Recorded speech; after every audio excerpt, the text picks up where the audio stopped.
Welcome to viewers. ఆంధ్రప్రదేశ్లో పంచాయతీలకి మహర్దశ. గతంలో ఎప్పుడు లేని విధంగా దశాబ్దం తర్వాత ప్రమోషన్స్, ప్రతి ఒక్కరి కళ్ళల్లో ఆనందం. ఇది ఎవరి వల్ల సాధ్యం అంటే కేవలం పంచాయతీరాజ్ శాఖ మంత్రి, Andhra Pradesh deputy chief minister Pawan Kalyan గారి వల్లే సాధ్యం అనేది అక్షర సత్యం. ఎందుకు చెప్తున్నామంటే ఇదే కిరణ్ టీవీలో చాలాసార్లు నేను పవన్ కళ్యాణ్ గారి యొక్క పరిణితి, ఒక ప్రజల పట్ల ఆయన చిత్తశుద్ధి, ప్రభుత్వ శాఖల మీద ఆయన పట్టు అనేక ఇంటర్వ్యూలు మనం చేశాం.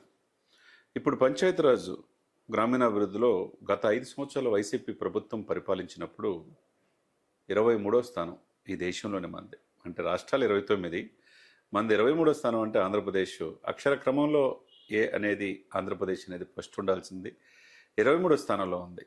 మరి వైసీపీ పార్టీ వాళ్ళు పంచాయతీలని, గ్రామాలని పట్టించుకోకపోబట్టి రోడ్లు అస్తవ్యస్తమైపోయినాయి. వందలాది మంది ప్రమాదాల్లో చనిపోయారు. గ్రామాలు వెలవెలపోయినాయి. ఇప్పుడు రోడ్లు బ్రహ్మాండంగా వేశారు. పంచాయతీలకి మహర్దశ పట్టుకుంది. మరి గత 5 సంవత్సరాలు ఎందుకు ప్రమోషన్స్ జరగలేదు, ఎందుకు ట్రాన్స్ఫర్లు జరగలేదు, వాళ్ళ ఆశలు, వాళ్ళ ఉద్యోగుల యొక్క ఆశలు ఎందుకు నెరవేరలేదు అంటే నాయకుడికి చిత్తశుద్ధి ఉండాలి. కాబట్టి ఆంధ్రప్రదేశ్ పంచాయతీలకి, గ్రామాలకి, గ్రామీణాభివృద్ధి కావచ్చు, అటవీ శాఖ కావచ్చు, టూరిజం కావచ్చు, దీంతోపాటు అంటే పవన్ కళ్యాణ్ గారు నిర్వహించే శాఖలు సైన్స్ అండ్ టెక్నాలజీ, గ్రామీణ నీటిపారుదల, పంచాయతీరాజ్, గ్రామీణాభివృద్ధి, ఈ శాఖల మీద పూర్తిగా పట్టు సాధించారు. ఏ మంత్రిత్వ శాఖ అయినా, ఏ ఎమ్మెల్యేకైనా ఆంధ్రప్రదేశ్లో 175 మంది ఎమ్మెల్యేలకి గ్రామాలు, రోడ్లు, పంచాయతీలు నిధులు కావాలి, గ్రామాలు నీటిపారుదల కావాలి, రోడ్లు కావాలి. ఇవన్నీ కూడా అదృష్టవశాత్తు పవన్ కళ్యాణ్ గారి దగ్గర ఉన్నాయి. కాబట్టి ఆయనకి రూపాయి సంపాదించాలన్న ఆకాంక్ష లేదు, డబ్బు మీద వ్యామోహం లేదు, పదవి ఆకాంక్ష లేదు. కాబట్టి ఈరోజు గ్రామీణాభివృద్ధిలో, పంచాయతీరాజ్లో నెంబర్ 1 ప్లేస్కి ఆంధ్రప్రదేశ్ వచ్చిందంటే, అనేక అవార్డులు, రివార్డులు వస్తున్నాయంటే అది కేవలం పవన్ కళ్యాణ్ గారి వల్ల, ఆయన ఎంచుకున్న సిబ్బంది వల్ల. పంచాయతీరాజ్ గ్రామీణాభివృద్ధి కమిషనర్ కృష్ణతేజ గారు సమర్థవంతంగా పనిచేస్తున్నారు. శశిభూషణ్ కావచ్చు, మిగతా యంత్రాంగం కావచ్చు, సమర్థవంతమైన వ్యక్తులు నియమించుకుంటే ఆ రాజ్యం బాగుంటుంది, ఆ ప్రభుత్వం బాగుంటుంది అనటానికి పవన్ కళ్యాణ్ గారి నిదర్శనం. కాబట్టి 12,336 గ్రామాల గ్రామ సభలు పెట్టి అది ఒక రికార్డు, వరల్డ్ రికార్డు సాధిస్తే గతంలో ఇటీవల 5 అవార్డులు వచ్చినాయి. తర్వాత పంచాయతీలకి మానవుల అభివృద్ధి చేయడంలో దేశవ్యాప్తంగా ఉన్న కమిటీలో పవన్ గారు ఏరుకోరి కేరళ నుంచి తీసుకొచ్చిన కృష్ణతేజ గారికి ఆ యొక్క అవకాశం వచ్చింది ఒక మెంబర్గా ఎంచుకోవటం.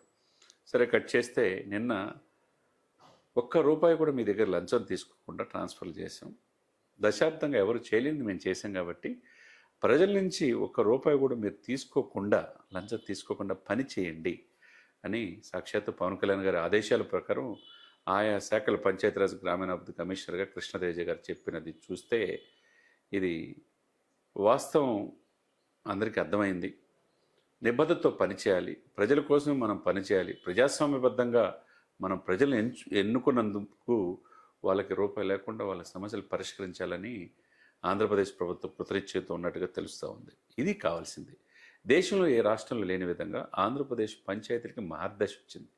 కేవలం నాయకుడు, నడిపించే నాయకుడు పవన్ కళ్యాణ్ గారి యొక్క చొరవ వల్ల, అధికారుల యొక్క కసి పట్టుదలతో పవన్ కళ్యాణ్ గారి ఆదేశాలకు అనుగుణంగా పనిచేయటం వల్ల ఆంధ్రప్రదేశ్ దేశవ్యాప్తంగా ఈరోజు నెంబర్ 1 దిశగా పంచాయతీల్లో, గ్రామీణాభివృద్ధిలో ముందుకెళ్ళింది.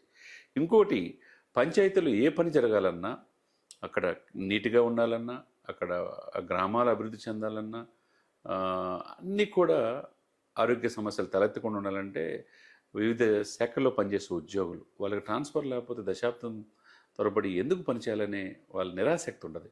అది ఇప్పుడు పోయి మేము వెంటే ఉంటాం, మేము రూపాయలు లంచం తీసుకోకుండా పనిచేస్తామని చెప్పేసి చెప్పిన తీరు అద్భుతంగా మనం చెప్పవచ్చు. కాబట్టి ఎందుకు చెప్తున్నామంటే నాయకుడు, సమర్థవంతమైన నాయకుడు పవన్ కళ్యాణ్ గారు పంచాయతీరాజ్ శాఖ బాధ్యతలు తీసుకోవటం, ఆయన కింద పనిచేసే శాఖల యొక్క వివిధ శాఖల అధిపతులందరూ కూడా సమర్థవంతంగా ఆయన ఆదేశాలనుగుణంగా పనిచేయబట్టి దేశం చూపు ఈరోజు ఆంధ్రప్రదేశ్ వైపే అన్నట్టుగా ఉంది.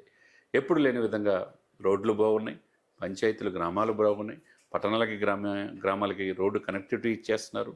తర్వాత టూరిజం అభివృద్ధి చెందుతుంది. అటు రాయలసీమ, ఉత్తరాంధ్ర, అటు మన్యం, ఇటు కోస్తా, ఆ ప్రాంతం ఈ ప్రాంతం తేడా లేకుండా ఎప్పుడు లేని విధంగా ఆంధ్రప్రదేశ్ అభివృద్ధిలో పరుగులు పెడుతుంది అనటానికి ఇది నిదర్శనంగా మనం చెప్పవచ్చు.